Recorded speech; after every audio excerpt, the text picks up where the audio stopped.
balade en liberté uniquement avec une cordelette et un stick.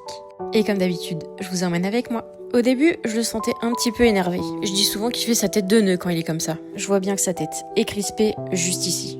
Parce qu'être en liberté ne veut pas dire faire n'importe quoi. Je vais être connectée à lui tout le long de la balade et je pense que ça lui fait comme une sorte de pression sur lui. Pour la sécurité de tout le monde, il est important qu'il soit avec moi. Je vais donc venir faire des petits zigzags pour contrôler sa direction. Si je vais à droite, il se pousse. Si je vais à gauche, il me suit. À ce moment-là, il se met à accélérer car c'est un endroit où il a l'habitude de brouter. Donc je m'aide de mon stick pour le ralentir. Une fois que c'est ok, je le laisse partir et je vais venir m'éloigner de lui pour voir si j'ai le rappel. Viens.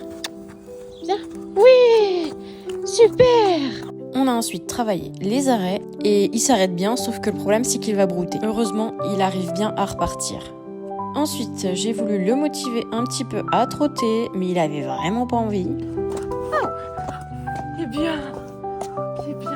On a fait des petits tours et à plusieurs moments, je lui ai proposé de trotter ou galoper, mais il avait pas du tout envie, donc je l'ai laissé tranquille. Petit passage sur le retour dans la forêt pour aller se gratter.